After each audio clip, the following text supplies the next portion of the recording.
Poštovanje gospodo gameri, već me neko vrijeme kopka nešto i htio bi pričati o tome. Znači, ja stvarno volim video igre. Evo, ja majke mi, evo, ne znam šta bi sa sobom da ne postoji taj hobi u mom životu. Ja čak ne biram ni žanrove, nebitno je li u pitanju RPG, trke, sportske igre, FPS-ovi, MMO-i, a u zadnje vrijeme, otkad imam i nekoliko prijatelja, survival igre. Nema me, jedan dan me nije bilo. I ovo se pretvorilo u plantažu marihuane. Ali nisam hteo, kosilica ne radi. Da nisi hteo, ne bi bilo plantaže. Stvarno nisam netko ko bira, jer od birača nema igrača. Tako kažu na baušteli. Jedina stvar koja me još uvijek nije uhvatila je Minecraft. Bez obzira na pritiske iz unutarnjeg kruga ljudi i bez obzira na to što mi je čak i poklonjena igra, to je bilo baš jeftino. Jeftin način da me se privuče. Imam neki osjećaj da ću morati eventualno zaigrati i to i onda ću biti jedan od onih koji u 2025. godini stavljaju videe o Minecraftu i pokušavaju skupiti gledanost. Da, vjerojatno će tako nešto biti. Malo sam skrenuo s teme, ali tema je sljedeća. Internet je uništio iskustvo. I mislim da je to istina. Zvuči ironično, pošto su neke od najigranijih igara u zadnjih 10 godina upravo online igre. Igre koje ne mogu raditi bez interneta. Da, Minecraft je ogromna igra i nije samo za djecu i bez obzira na to što izgleda kockasto i stilizirano, svejedno ne bi bila tu gdje je da nije dobra. Fortnite je bio svojevremena revolucija i išlo je toliko daleko da ga Eminem želi igrati s vašom bakom. GTA 5 Online je popularniji od single player GTA igara, što neki od nas kojima je San Andreas jedna od najjačih igara smatraju uvredom. Oh shit, here we go again. Pogotovo kad ste za vrijeme izlaska San Andreasa imali 15 godina i bili čudni pubertetlija koji sad odjednom ima nasilne snove i PTSD. Ballers, drive by, incoming. Oh, motherfucker, my car! WoW se još uvijek igra i dan danas, više od 20 godina kako je izašao. I stvorio je takvu kulturu da postoje gameri i WoW gameri, što su dvije nevjerojatno različite stvari, iako i jedna i druga strana vole igre, ali jedna strana igra sve, dok druga strana igra samo i isključivo WoW i nemaju vremena za apsolutno ništa drugo i to onu prvu stranu dovodi do ludila, jer ova druga strana toliko toga propušta da je to za poludit i to im jednostavno ne možeš dokazati. Zato jer im je više stalo do toga da dobiju novi par rukavica sa 5% boljom statistikom nego da na primjer odigraju Red Dead 2 ili Ghost of Tsushima i dožive nekako novo iskustvo, jer u današnje vrijeme prezasićenosti treba znati odabrati pravu stvar koja će dati svoj. Ali ne mislim na to kad kažem da je internet uništio iskustvo. Isto tako postoje i mobilne igre. Mobilne igre naime uzimaju ogroman komad kolača u svijetu videoigara. Globalni prihod od mobilnih igara u 2023. godini iznosio je 92,6 milijardi dolara, što je činilo 49% ukupnog prihoda od videoigara. Gotovo cijelu polovicu ukupnih prihoda industrije, a pretpostavljam da je to još malo iskočilo u 2024. Bože oprosti. Stvar je u pristupačnosti. Mobitele imaju svi. I ja, i vi, i vaša tetka koja živi u Daruvaru, ali i vaša djeca. A djeca su ogromni konzumenti. I to ne samo u free-to-play igrama, već uveliko sudjeluju u mikrotransakcijama, što znači da ili izmole lovu od roditelja, ili kradu svoje roditelje, ili još gore, imaju nekakve svoje otvorene račune na kojima im roditelji i bake i djede uplaćuju lovu, što ako postoji je tako glupo da se nadam da uz to još i kradu dodatno pare iz novčanika mame i tate. Tako. Postoje i oni pravi gameri kojima jako smeta mobilna industrija videoigara te ju ne prihvaćaju kao prave igre.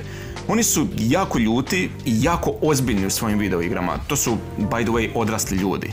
Odrasli ljudi se žale na zaradu mobilnih igara, ali ne zato što možda, mogu imati loš utjecaj na djecu i učiti ih ovisnosti i prevelikom trošenju za ekstra piksele na ekranu. Ne, njih smeta to što to nisu prave igre. To nije God of War ili Elden Ring.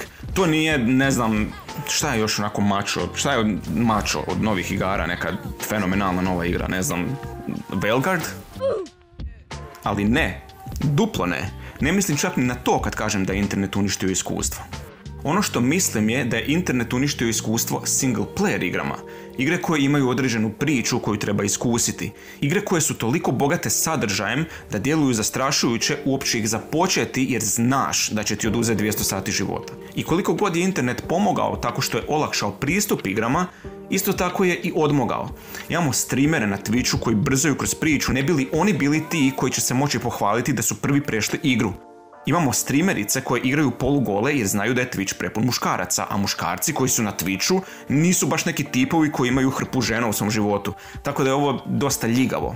Ima streamerica koje zahtijevaju od svojih gledatelja novac. Znači, gledaš u kako igra igricu i ona zahtijeva od tebe novac. It doesn't really matter how much money you make or how much money you have. That's really the thing, because I'm not asking you for a large financial contribution. It's maybe $10. And it doesn't matter how broke you are. If you have time to watch Twitch, you have $10, truly. If you don't have $10, you probably don't have time to watch Twitch because you should be working. So being like, I'm broke, I can't afford to sub, that doesn't really track. What you mean to say is, I'm so irresponsible with my money, I can't support the entertainment that I enjoy. There are regulars here. $5 a month. How do you have hours of time to watch me and not $5? I don't know. What are you doing with your life where you have hours of time to watch Twitch and not $5 to provide for the content that you're watching? Neki od njih čak ni ne igraju, nego im neko drugi igra igru dok se one pretvaraju da ju igraju. Ima tu stvarno svačega, ali onda opet to je Twitch. A pogledajte na šta liči YouTube. Sve je prepuno gajdova ili ti različitih vodiča i tutoriala kako što napraviti u igrama. Doslovno smo preplavljeni sa ovakvim sadržajem. Ono što je nevjerojatno je da takvi videi izađu prije same igre.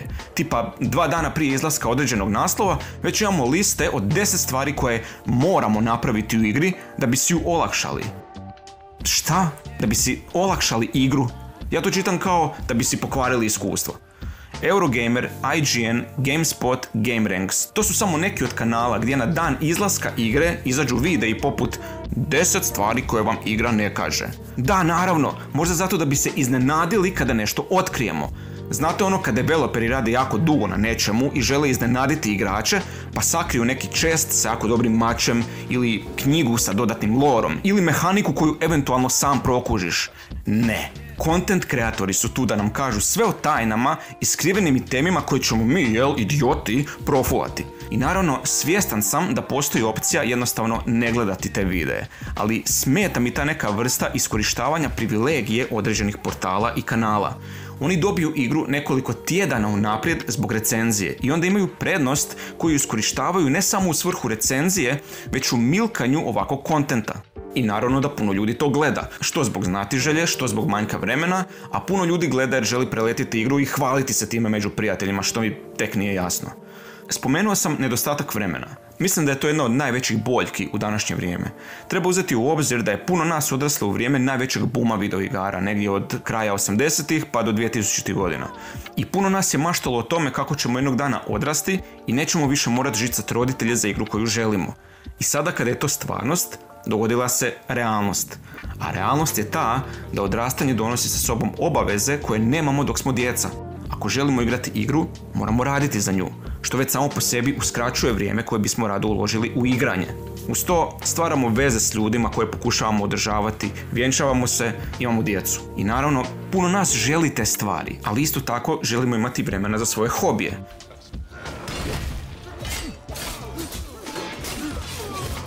Evo baš prije nekoliko dana je kao naručen, ko budali šamar došao ovaj post sa HCL-a.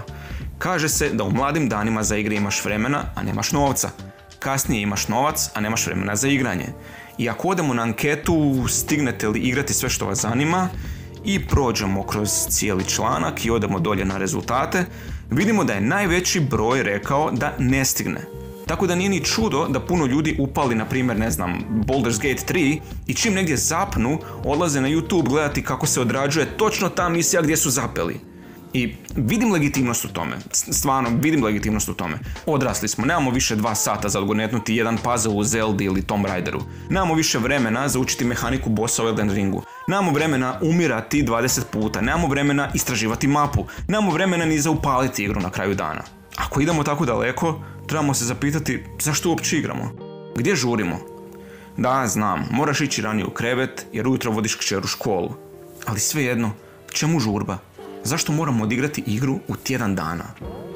Evo, Sljedeći put kad zapnete na nekoj misiji ili bauljate po dungeonu iz kojeg djeluje kao da nema izlaska, ili ako morate riješiti neki puzzle u Unchartedu, samo probajte.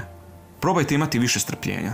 Obećavam da ćete se osjećati bolje kada riješite nešto sami nakon sat vremena mozganja, nego u 5 minuta nakon gledanja tutoriala na YouTube-u. Igra će vas nagraditi i osjećaj će biti fantastičan.